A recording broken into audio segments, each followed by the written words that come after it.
Sir, सौर ऊर्जेच्या संदर्भामध्ये कुठल्या कुठल्या योजना आपल्यामार्फत राबवल्या जातात आहे आणि काय त्याचा लोकांना आणि नागरिकांना फायदा होतो? तर सौर ऊर्जेमध्ये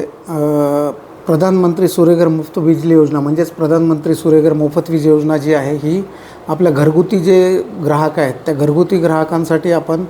एक साधारणतः 50% सबसिडीवर 1 किलोवॅट 2 किलोवॅट आणि 3 किलोवॅटचे कनेक्शन्स आपण म्हणजे सोलार पॅनल्स आपण लावू शकतो आणि त्याच्यातनं वीज बिल आपलं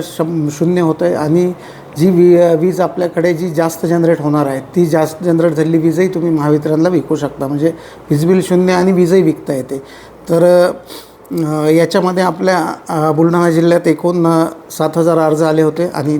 त्यापैकी आपण आत्तापर्यंत एक 2650 कनेक्शन आपण लावलेले आहेत आणि ह्या सगळ्या ग्राहकांना त्याचा फायदा झालेला आहे. त्यामुळे माझं असं आव्हान राहील की प्रत्येकाने ह्या योजनेचा लाभ घ्यावा ज्यायोगे आपण हरित ऊर्जेकडे पाऊल टाकू आणि जी नैसर्गिक जी ऊर्जा आहे म्हणजे हरित जी ऊर्जा आहे त्याचा पुरेपूर आपल्याला उपयोग करून घेता येईल.